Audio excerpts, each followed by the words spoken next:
Hi, I'm Jasper Peach, and along with Women's Health, Loddon Mallee, I'm gathering stories from people like me who have compromised immune systems.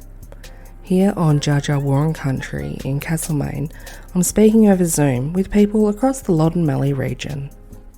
My name is Karen. I'm 60 years old. I live in a rural aspect, 5 k's outside of Dunolly. I have rheumatoid arthritis, as well as being recently diagnosed with latent tuberculosis. I don't work. I don't think I'll be able to get a job due to my health problems. My health situation actually was commenced when I was diagnosed with a brain tumour, which on reflection I'd probably had for over 8 years, but had been missed by the GPs that I was seeing at that time. And due to the trauma of the surgery for the removal of the brain tumour, had such an effect on my body that I developed the rheumatoid arthritis after that. That was in 2018. I finally managed to see an actual rheumatologist in November of that year, though I had been told I couldn't get an appointment until July of 2019. But I kicked and made a fuss and eventually got to see her in November. She's actually a rheumatologist that is based in Wangaratta and comes down to Bendigo every 3 months, from what I can gather. I then went on to steroids and methotrexate and have been on those two since 2018. The rheumatologist recently had wanted me to go on to what they call biologics. To do so, you have to be tested for hepatitis B and C, as well as tuberculosis.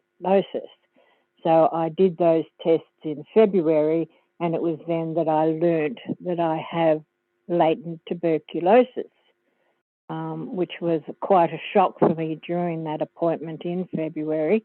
She didn't really elaborate where we go from there. And as I said, I was in shock, so I didn't really have any questions that I now do have. But she then determined that I didn't need another appointment till September, some 6 months later. So I won't be able to have any of my questions answered until that time. And I really don't know what sort of program she plans on putting me on. Because if nothing else, I need to get off the steroids, because they've caused me to put on over 20 kilograms in weight, and as well as mood changes and sorts of a lot of other ill effects that they have. Our local GP here in Dunolly, who I've been seeing, he's gone. I don't know what that means, and they haven't elaborated on Facebook, but he's not available for 4 weeks. So they have no one there this week. But after that, they've got another guy coming in for 2 weeks until the local guy gets back, I presume. So yeah, and I know with the Maryborough GPs, you know, unless you're a patient at one clinic, you can't see a doctor there at all. They will not give you an appointment. And I know previous to my brain tumour stuff, if you try to get an appointment, you could be looking at a month.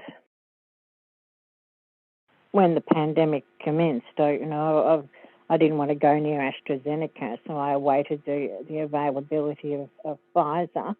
So I had the 2 Pfizer injections, and they weren't too, the effect wasn't too bad. I got a bit of a filthy headache, but I then had the Moderna as the 3rd booster shot, and that didn't go down too well. I woke up in the middle of the night with pains throughout all my joints. But it was gone by the morning. But yes, that was, so I don't really want to go back to Moderna. So I haven't had the fourth booster. I've been trying to book online, but there's nothing available at the local pharmacy in Maryborough. So I was going to contact the doctor here, but I fear, whether I'll be able to get Pfizer, or because it's a fridge product, whether anyone will actually stock it anymore or not.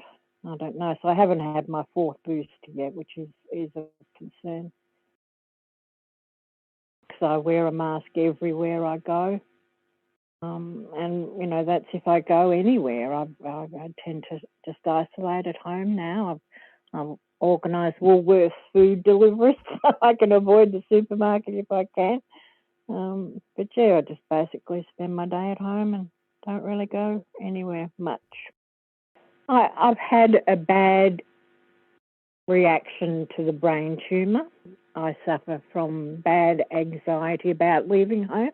So when the pandemic, it didn't really change the way I was living because I was staying at home anyway.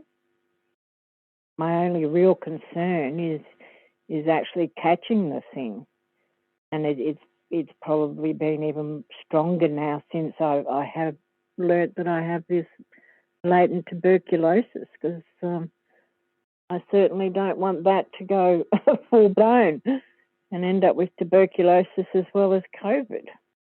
I definitely feel safer just staying at home, and in particular because of my medical conditions. I don't want to take on COVID or even this nasty flu that's going on.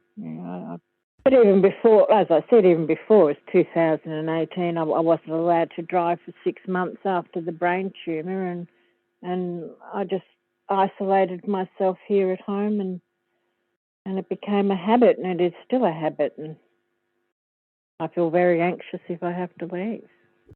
A lot of restaurants are complaining that patrons aren't coming out. And the football, no crowds at the football, and I think, as you say, people are just too afraid to get out and about anymore. I think the government has in the past done a good job. I think the isolation that they insisted on and the stay-at-home orders were well deserved.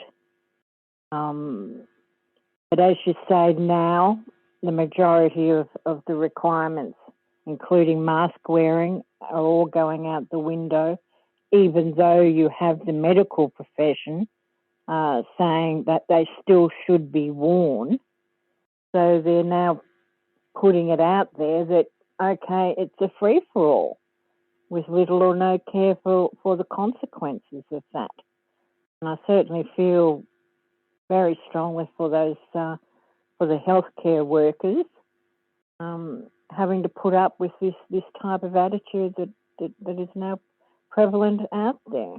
Still wear a mask myself. My partner also still wears a mask when he's in close quarters. Very supportive of it. He's been fabulous. He is fabulous. The vision for the future in my current life is basically to continue as I am. I've looked at the possibility of doing some volunteer work, but again, that would mean socialising or being with other people. And I don't know that I have trust where other people are concerned. There's certainly a attitude of there's people out there who really don't care whether they pass on flu or COVID or whatever, and in this day and age, they certainly should be caring. So yeah, I don't think I'll be ever employable again. The rheumatoid arthritis stigmatises me, so I don't think there's any use in me trying to go for a job as such, and I don't know that I would want to.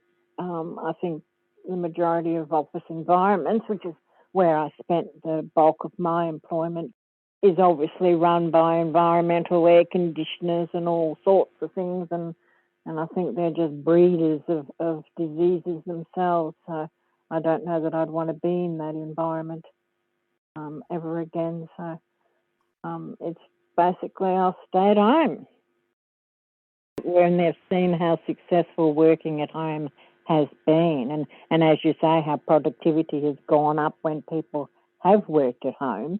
But of course, once again, big business sticks its head in, and you have all those office buildings in Melbourne going vacant, and you have the transport system not making any profit because people aren't utilising the being in the office or using transport to get there. And once again, it's, as I say, big business is making a hoo-ha about it and forcing people to return to their places of employment. I've always been quite an isolated person anyway. I have a very enriching friendship with a girl that I've known since my early 20s. She actually lives down at Portland, so we do a lot of FaceTiming on Messenger, usually every day. That's mainly how I keep in contact with her, and as well as other long-term friends, one in Melbourne, one down near Wonthaggi. But actually going to see and visit people, that's happening few and far between these days. But yes, I'm quite satisfied with the amount of friendship and relationships that I have in my life. I would love to see an increase in the care factor of the human race. We're a selfish bunch of human beings, I suppose, and it's always the me factor that seems to drive our society. There's the attitude of why do I need to, as an instance, wear a mask? And whereas I see it, it should be, well, I should care about that healthcare worker that has to put up with those that are knocking on the emergency door because they're cook. So, what is the big deal with putting a mask on your face if only to care for your fellow human being? And in particular, take the load off the healthcare system.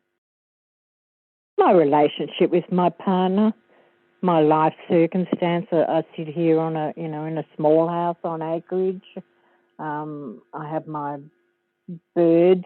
I feed the local birds, and I have my pussy cat, and but he's the sweetest little thing and a joy in my life. But yeah, I think the greatest joy is just the environment to which I live in, the beautiful trees and the landscape, and very calming. And the old man, of course. You can play your part in protecting people in our community who have compromised immune systems. Vaccinate, boost, wash your hands, mask up and stay safe. Women's Health, Loddon Mallee, centering the voices of people with compromised immune systems.